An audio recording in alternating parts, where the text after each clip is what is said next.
Maintenant, il y a quand même des résistances.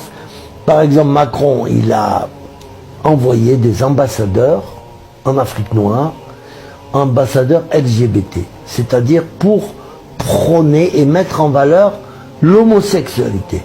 Mais les Africains, ils n'en veulent pas. Vous avez le Cameroun, le président du Cameroun, il y a 2 ou 3 jours, il a renvoyé l'ambassadeur en France. Il a dit non, on ne veut pas de vous ici.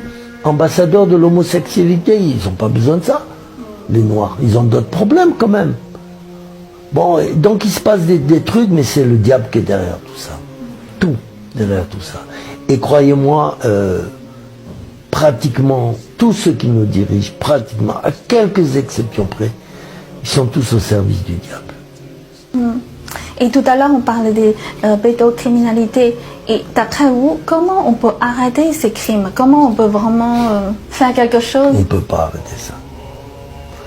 Parce que c'est les plus grands de ce monde qui sont les plus grands pédophiles. Et c'est eux qui font la loi sur la terre. On ne peut pas les arrêter. Le pape, vous pouvez arrêter le pape, le mettre en prison? Non. Et pourtant, il y en a des pédophiles au Vatican, il le sait, il travaille avec eux, il dit rien. Le pape prend de la cocaïne, je l'ai dit 1000 fois, dans mes livres, dans mes émissions. Est-ce qu'on peut l'arrêter? Non, on arrête les petits. Au Vatican, le jour, depuis que j'ai dit dans mon livre, le tome 2, là, qui s'appelle Le Prince de la Coque, j'ai 10 ou 15 pages sur le Vatican, j'ai expliqué que c'était l'antre du diable, c'est la maison, c'est le temple du diable, le Vatican, que le pape était le diable en personne,